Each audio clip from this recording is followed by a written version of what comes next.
I'm amazed at the breadth of human ingenuity to solve social, economic, political, and even technical challenges.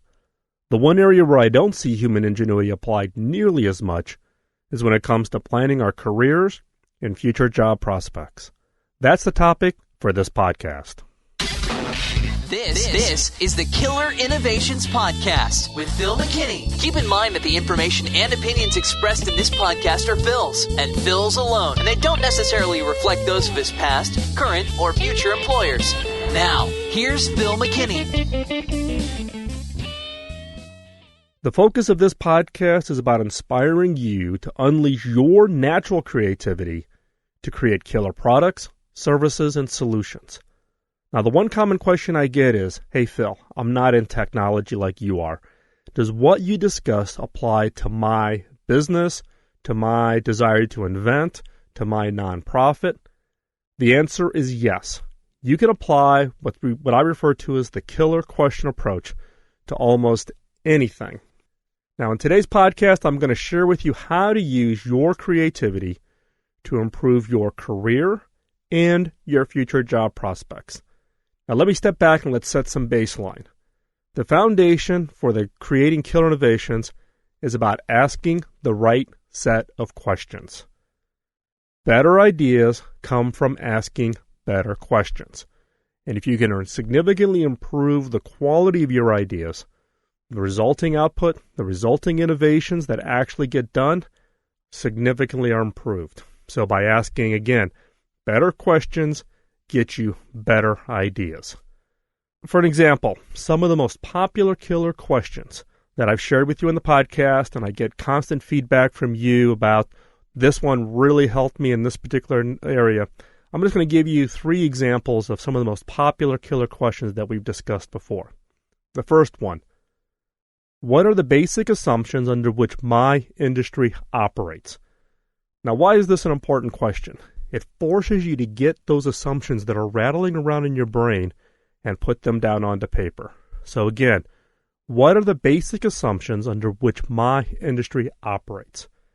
Write them all down, document them, and then ask yourself the question for each one that you've listed, what if the opposite were true? Go through each one and reverse it. What does that do in changing your perspective or changing the view or coming up with ideas to how do you fundamentally change the way your industry operates? First of all, document the assumptions and then look at the opposites. The second question really is just a takeoff of the first question. Rather than focusing on the industry, focus on your company. What are the basic assumptions under which my company operates? And then what if the opposite were true? This is a great question for getting down all those assumptions and then changing your perspective, forcing you to look at those assumptions, and then looking for ways to fundamentally change the way your company operates or fundamentally change the way the industry operates for the better. The third example is, what do people not like about the process of purchasing my product? What is it about the whole purchasing process they don't like? They don't like having to go to retail. They don't like going online because the online experience isn't all that great. They don't like dealing with a salesperson who talks down to them. Whatever your industry segment, how you deliver your products or services, step back and ask yourself, what do people not like about the process of purchasing my product? Now, this is just 3 of the 75 questions that are in the deck. Now, the other question I always get is, hey, Phil, when are you going to publish the entire list? Do I need to go through the entire podcast history to try to find them? I'm trying to make it easier for you. Rather than just putting out a list of the killer questions, because by themselves, they can be a little daunting, a little challenging to apply. So what I'm doing is I'm putting out a Twitter feed, about 1 a week. I'm a little behind here most recently, but I'm sharing a question on the Twitter feed that then points you back to a blog entry where I go through and detail describe why this question is important, how it's been applied to a specific company, so that you can get a little bit more understanding of how to use the questions. It isn't as simple as just publishing a list, because what I have found is for those people that I have shared either the entire list or portions of the list, if they struggle with how to apply it to their specific activities. So again, you can follow it on the Twitter feed. The Twitter feed is Killer Question, and that's probably the best way to get caught up on all the current ones that are out there and to also follow and get a new question about once a week or so. My other objective for doing the Twitter feed is also to maybe do a little, kick in the seat of the pants here to help you stay on top of being creative and applying these questions on a day-to-day basis with whatever tasks that you've got before you. So again, this is just 3 examples of about 75 that are in the entire deck. And the Twitter feed is probably the best way for you to follow along. The killer questions themselves are not locked down as being hard and fast, and it has to be this exact question. You can adapt any of the killer questions to your specific need. So again, let's walk through an example. If the killer question that I've given you is, what do people not like about the process of purchasing my product? Go through the question, identify some of those keywords, and look for alternatives. So for instance, instead of using the word product, you could use the word service. You could offer solution. You could say content. So for instance, you would then say, what do people not like about the process of purchasing my service or my solution? Another example is, look at the term purchasing. You could replace the word purchasing with ordering, specifying, or even finding. What do people not like about the process of finding information about my product? Is it hard to find? Are you hard to find? How do you make it easier? Another example is replacing the word people. You could use the word customers. You could use the word management. Or you can be very specific and say 18 to 25-year-olds. So again, what do 18 to 25-year-olds not like about the process of purchasing my service? You can apply the same approach to being creative about your career and future job prospects. You can take the killer questions, look at the questions themselves, and restructure them so that you can apply them to advancing your own career, looking at how you're currently doing your career, and looking at future job prospects. So, what are some examples of killer questions that you can use to be creative about your career? And also about how do you plan for future job prospects? I'm going to give you a couple of example questions here where I've taken the killer question and I've reworded them specifically for you to apply to yourself, to your career. Not about creating a new killer innovation or a killer idea, but how do you create a killer career? How do you find that killer next job? You can apply the exact same questions, but apply it to you personally. First example. What assumptions am I making about my manager's understanding of my skill and abilities? Again, what assumptions am I making about my manager's understanding of my skill and abilities? Now, list them all out.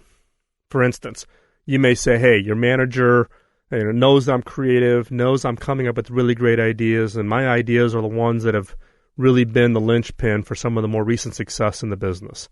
They know that I'm a great manager. They know that I'm very good at communicating, that customers love me, blah, blah, blah, blah, blah. Go through each one of those assumptions, and you'll tend to write them as very positive. Now go through each one and ask yourself, what if the opposite were true?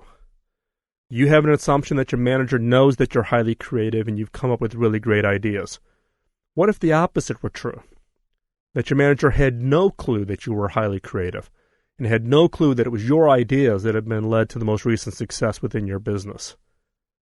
Go through each of those assumptions, write down what if the opposite were true, and then ask yourself, what could you do to correct or reverse that assumption?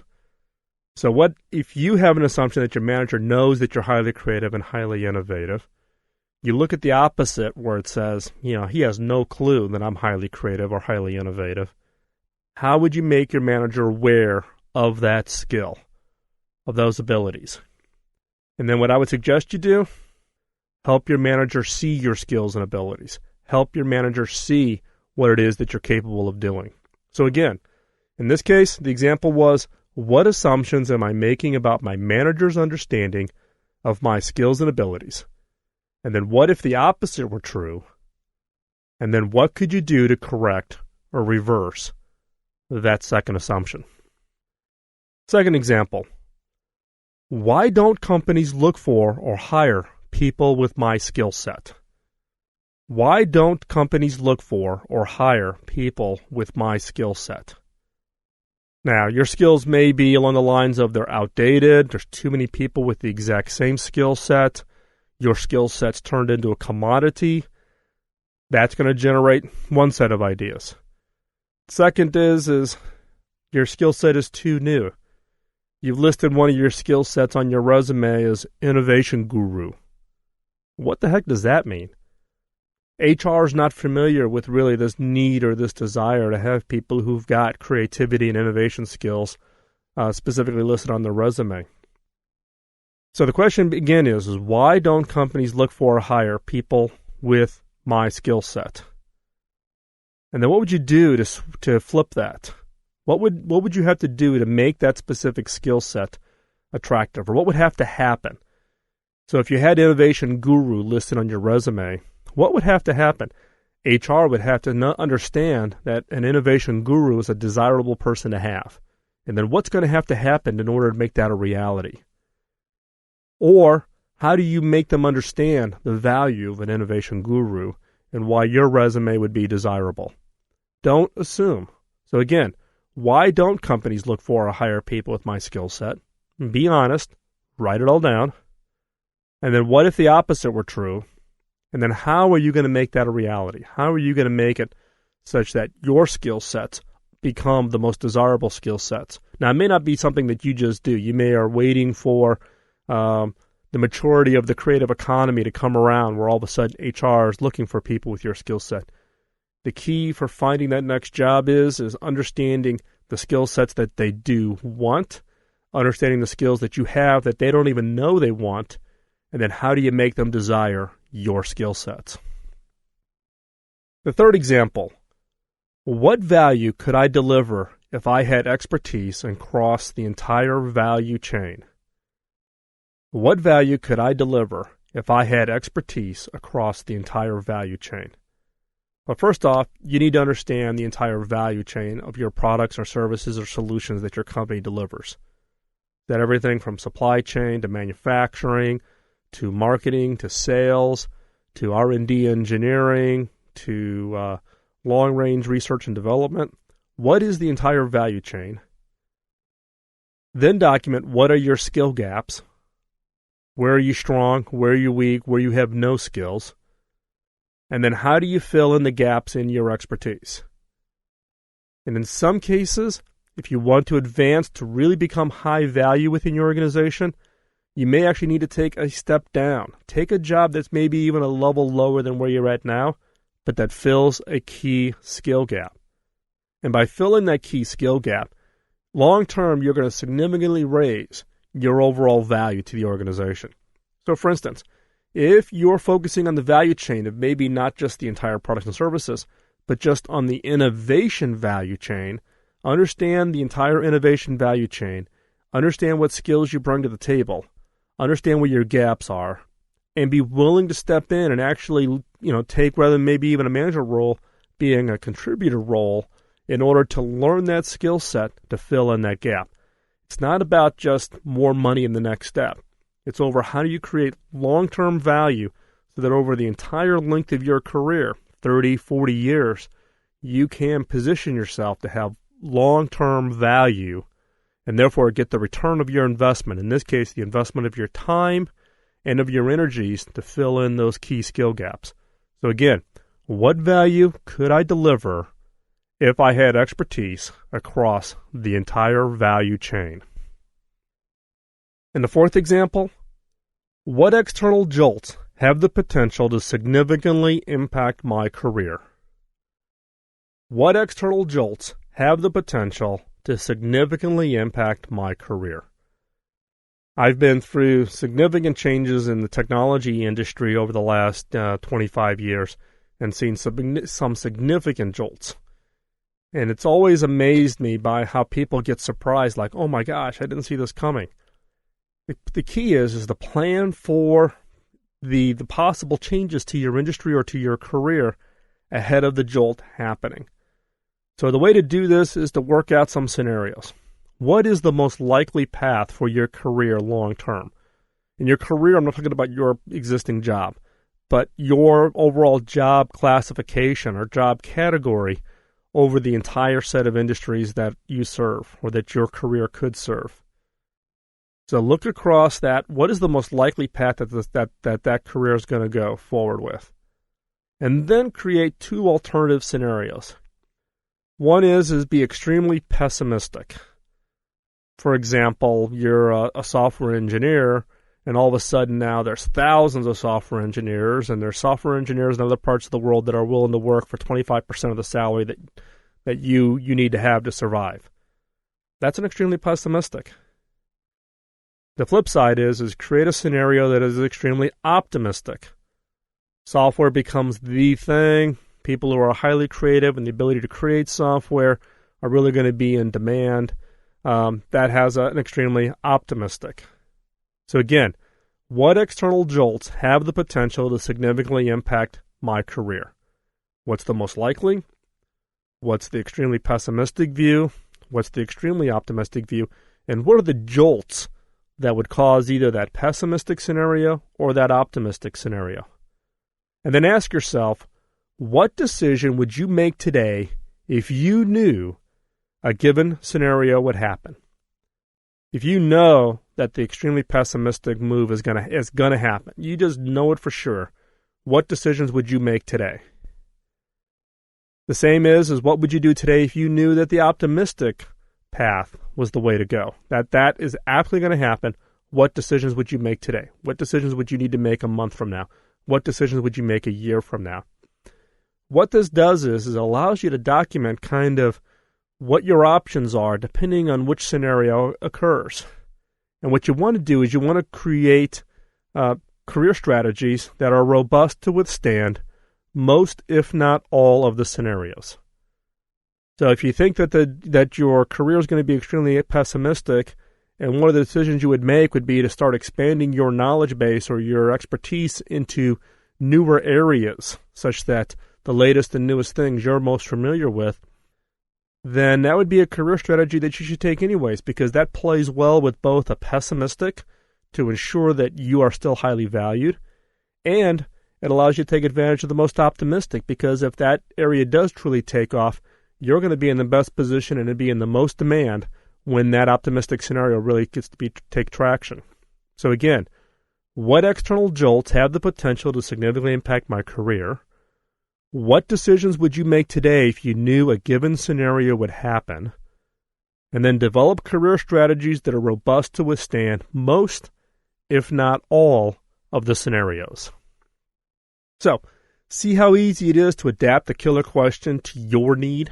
It's not about using the exact questions that I give you, whether you get them off of the blog site over at philmckinney.com, you get them from the Twitter feed, or you get them from listening to the podcast. It's not about using the exact question with the exact words. Now, wording is important, and you'll find this out as you use more of them. Certain words have certain meanings, and you'll generate even better ideas. But you've got to find that out for yourself as to what word for you, yourself, your team, or however you're going to apply that. But again, it's easy to adapt any of the killer questions to what your need is, whether it's large corporation, small and medium-sized business, technology, no tech, services, retail, whether you're applying it to a team or you're applying it to you just individually sitting down at your own desk and doing your own career planning. And in today's podcast, I hopefully showed you how to use the killer questions to get creative about your career and future job prospects. Now is the perfect time to unleash and use your own personal creativity to look at your own career and prepare yourself both for today's economy, but also to get you in a better position to be the right person at the right time to get the maximum value for your future job prospects. So don't delay. Don't turn this podcast off and then think about, that's another good podcast. I'm going to put it in the archive. This is one that's just begging for you to sit down, piece of paper, and start thinking about your career and start thinking about your job prospects today. Because if you put this off, then you're going to find yourself ill-prepared. And what better opportunity to use your creativity but in actually addressing your own career and making sure that you're the best person delivering the most value to the organization that you're targeting to work with. Good luck.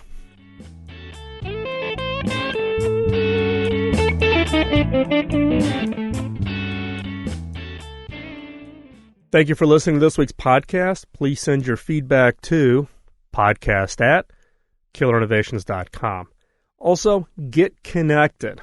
There's a lot of people out there in the Killer Innovations community that have a lot of really great ideas. They provide a lot of mentoring, a lot of feedback. You can join up over at Facebook or over at LinkedIn.